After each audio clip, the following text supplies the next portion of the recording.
20-21 দিন পরে মরা ডিম ফাইটটা বাচ্চা বের হয়ে চেউ চেউ করে না। শ্রীনগর হয়নি এরকম? আপনার এলাকায় আছে না? মহিলারা মুরগি পালে না? তো একটা দুইটা ডিম ভুল যাক কাঞ্জা যা বাচ্চা ফোটে না। তার কারণ পুরাপুরি পাইছে না। কি পাইছে না?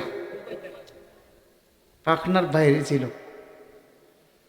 তো হযরত বলতেন, যারা কোরআন হাদিসের মজলিসে আসবে, ওলামায়ে কেরামের সামনে বসবে,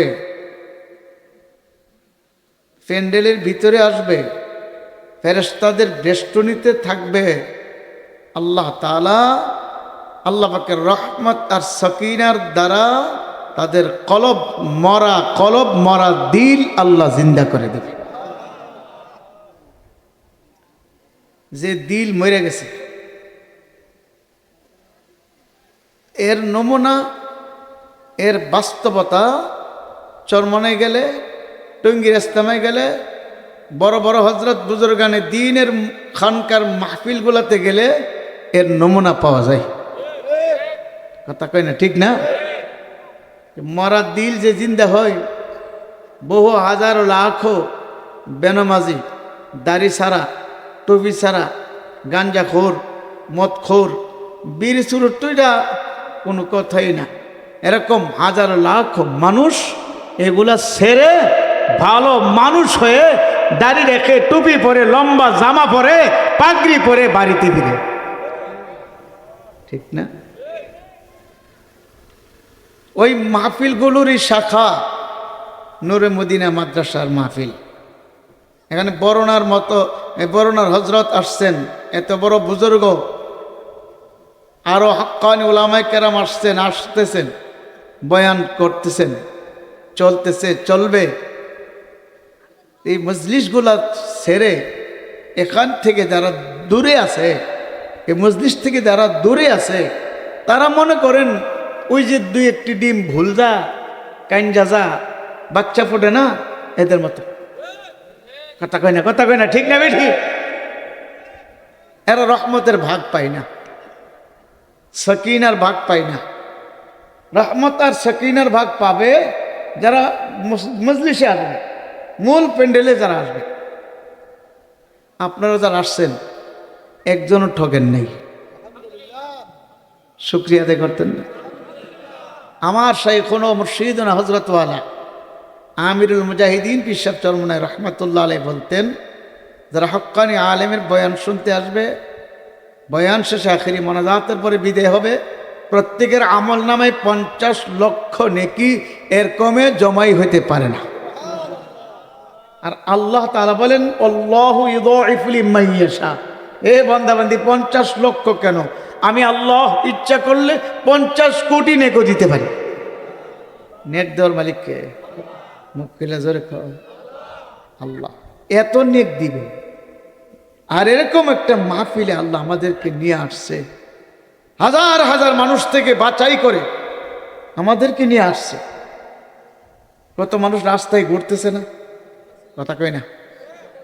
এখানে যত মানুষ আছেন এত মানুষ তো রাস্তায় ঘুরতেছে। আমি আসতে দেখছি, দোকানে পাটে হুমড়ে খাই আছে। এরকম একটা মাহফিলে যে আল্লাহ আমাদেরকে বসাইছে, শান্তি লাগতেছে নি? কথা কই না? যাদের শান্তি লাগতেছে মনে করবেন আপনার কলবে আল্লাহ সাকিনা নাজিল করতেছে, এ কথা মনে করবেন। আর যাদের শান্তি লাগে না মনে করবেন সাকিনা নাজিল হইতেছে না, তার কলবে সাকিনা পড়তেছে না।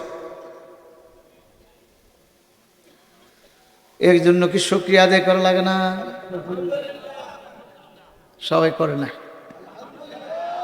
আওয়াজটা কমসে কম নাসিরনগর যাওয়া লাগবে, আরো জোরে হওয়া লাগবে। আলহামদুলিল্লাহ। আল্লাহ কি বলেন? লা ইন শাকারতুম লা আযীদান্নাকুম। তোমরা শুকরিয়া আদায় করো, আমি আল্লাহ তোমাদের নিয়ামত বাড়াই দেব। কয়টা নিয়ামতের শুকরিয়া আদায় করবেন? নিয়ামত শেষ করতে পারবো কোনো? গণনা করে?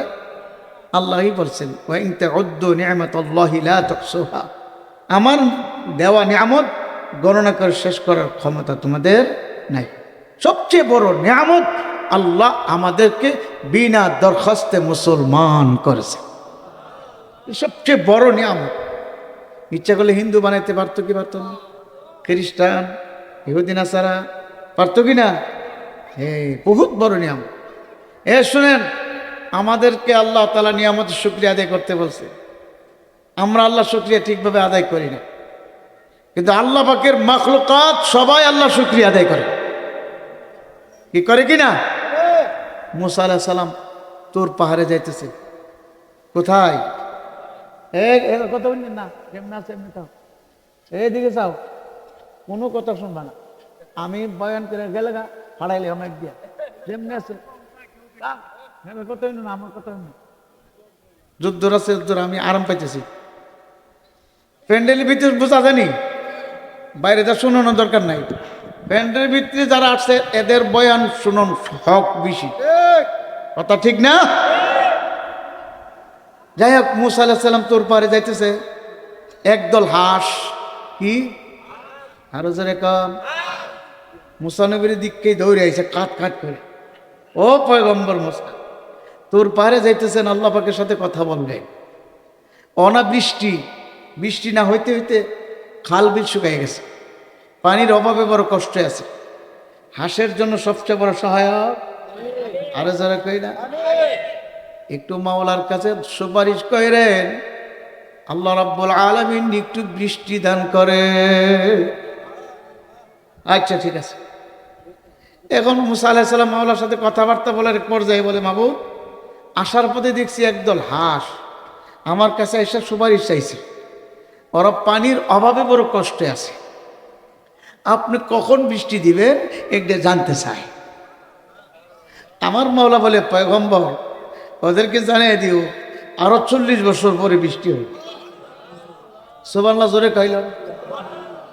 কেউ যদি একবার সুবহানাল্লাহ বলে, আমল নামার মধ্যে সঙ্গে সঙ্গে 1000 নেকি জমা হয়ে যায়।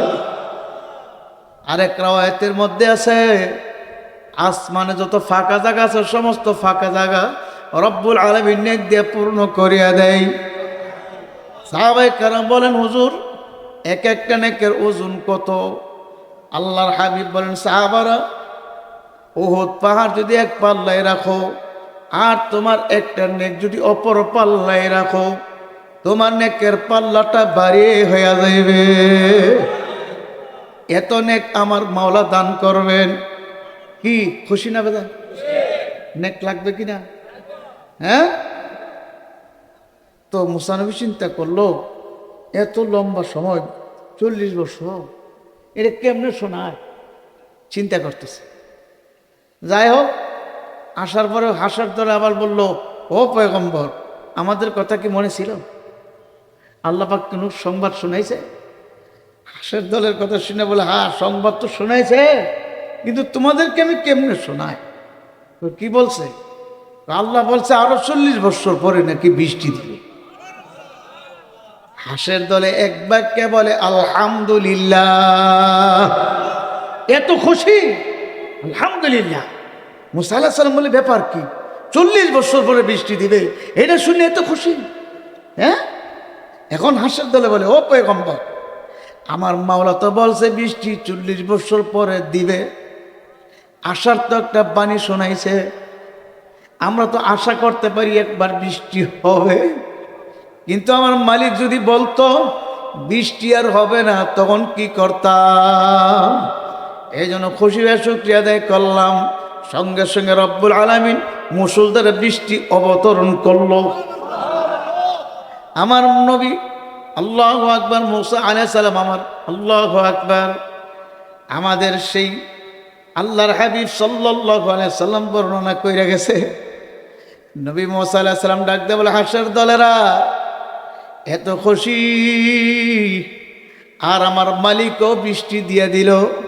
ডাক দিয়ে বলো, মালিক তুমি তো বলছো 40 বছর পরে বৃষ্টি দিবা, আবার দেখা যায় এখনই বৃষ্টি দিয়ে দিলে, ব্যাপারটা কি বুঝতে পারি নাই। আমার মালিক ডাকদা বলল, ও পয়গম্বর মূসা, যেই জাতি 40 বছর পরে তো লম্বা সময়ের কথা শোনার পরেও আমার শুকরিয়া আদায় করতে পারলো, আমি মাওলার কুদরতি পরানটা ঠান্ডা হয়ে গেছে, আমি আর বৃষ্টি না দিয়া পারি নাই। সবাই বলেন সুবহানাল্লাহ। আমরা তো আশরাফুল মাখলুকাত মানুষ, আমাদেরকে মাওলা আশরাফুল মাখলুকাত বানাইছে। আমরা যদি মাওলার শুকরিয়া আদায় করতে পারি, আল্লাহ তো আমাদের শুকরিয়ার জন্য নিয়ামত আরো বাড়ায় দেবে, ঠিক নেই? বাজান কত নিয়ামত মাওলা দান করলো, কথা বলার শক্তি দান করলো আমার মাওলা। কে দান করলো? আরো জোরে বলেন কে? দেখার শক্তি দান করলো কে? শ্রবণ শক্তি দান করলো কে? হাত দান করলো কে? পা দান করলো কে? বাবান ব্রেন দান করলো কে? আল্লাহ আল্লাহ। এ আল্লাহর বান্দারা, গত আল্লাহু আকবার কয়েকদিন আগে এক ব্যক্তি আমাদের সঙ্গে সফরে গিয়েছিল উমরায়। ওই ব্যক্তি বলে, হুজুর বিমানের ভিতরে গনছি 420টা সিট, একটা সিটও খালি নাই। হুজুর 420 জন মানুষ লইয়া এক একজনের সাথে, কারোর সাথে একটা গাড়ি, কারোর সাথে 2টা গাড়ি, এতগুলা মাল লইয়া বিমানটা উড়াল দিল। হুজুর আমার মাওলার কত বড় কুদরত। আমি বললাম আল্লাহু আকবার, এটা আমার মাওলা মানুষের ব্রেনের ভিতরে শক্তি দান করছে। আমার মালিক ডাক দিয়ে বলে, ফেরেশতারা আমার বান্দার হাতটা এভাবে এভাবে বানাও। ফেরেশতারা বানাইছে। মালিক বলল, ফেরেশতারা আমার বান্দার পা দুটো এভাবে এভাবে বানাও। ফেরেশতারা বানাইছে। আমার মালিক বলল, ফেরেশতারা বান্দার পেটটা এভাবে বানাও, পিঠটা এভাবে বানাও। ঠিক সেইভাবে বানাইছে। আমার মালিক বলে, ফেরেশতারা আমার বান্দার পেটের পিঠের ভিতরে এরকম এরকম পার্টসগুলো দাও। ঠিক সেভাবে দিছে। ফেরেশতারা এখন বডি বানায় বলে, মালিক কি করব? এখন তোমাদের কোনো কাজ না, এখন আমার কাজ। মালিক তুমি এখন কি করবা? এখন আমি আমার কুদরতি হাত দিয়ে মাথা বানাবো।